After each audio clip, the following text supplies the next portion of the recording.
নাহি আমার মাতা পিতা গর্ভসুদূর ভাই, সুতের হেওলা ওইয়া ভাইসা বেড়াই। কে কাকে কেন বলেছে বুঝিয়ে বলা হলো। যে যাকে উদ্দেশ্য করে এ কথাটি বলেছেন, মহুয়া পালা কাহিনীর কেন্দ্রীয় চরিত্র মহুয়া। আলোচ্য অংশে মহুয়া তার প্রণয়াকাঙ্ক্ষী জমিদার নদের চাঁদকে উদ্দেশ্য করে উক্ত কথাটি বলেছে। যে কারণে এ কথাটি বলেছেন, মহুয়ার জীবনের মধ্যে কতকগুলো অস্বাভাবিক অবস্থার সংমিশ্রণ হয়েছে, তা নিয়েই তার জীবনের দ্বন্দ্ব। কিন্তু তা বাহিরে থেকে বোঝার উপায় নেই। তার দ্বন্দ্ব তার হৃদয়ের গভীরতম স্তরে আপনার দুর্ভোগ্য জটিলতার বিস্তার করেছে। সৌন্দর্যই তার অভিশাপ। 6 মাস বয়সে তার রূপ দেখে এক বেদে তাকে মাতৃ অন্ধচ্যুত করে।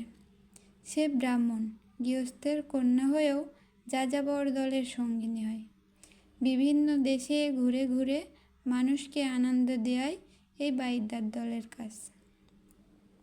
এই বাইদ্যার দল একদিন খেলা দেখাতে এসে উপস্থিত হয় বামুনকান্দা গ্রামে।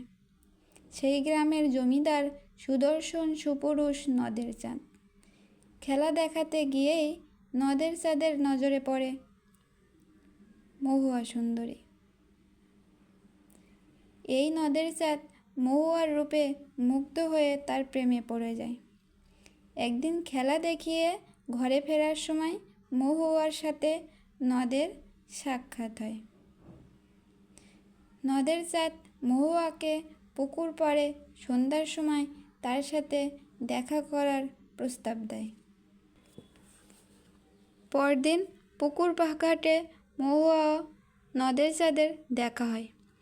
এ সময় নদের চাঁদ মহুয়ার কাছে তার পরিচয় জানতে চায়, কিন্তু মাতৃকুলহীন মহুয়া সে নিজেই তার সঠিক পরিচয় জানে না।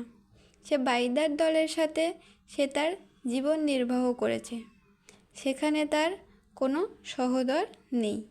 আর বাইদার দলের জীবন নির্বাচিত হয় নৌকা নিয়ে ঘুরে ঘুরে, কোথাও তাদের স্থায়ী নিবাস নেই। তাই নদের চাঁদ যখন তার পরিচয় জানতে চেয়েছে, সে তাকে জানিয়েছে যে সে স্রোতের শ্যাওলার মতোই বিভিন্ন জায়গায় ভেসে বেড়ায়। তার কোনো স্থায়ী নিবাস নেই, এমনকি তার ভাই কিংবা বোনও নেই। সার্বিক আলোচনার পরিশেষে বলা যায় যে মহুয়া হুমরা বেদের পালিত কন্যা,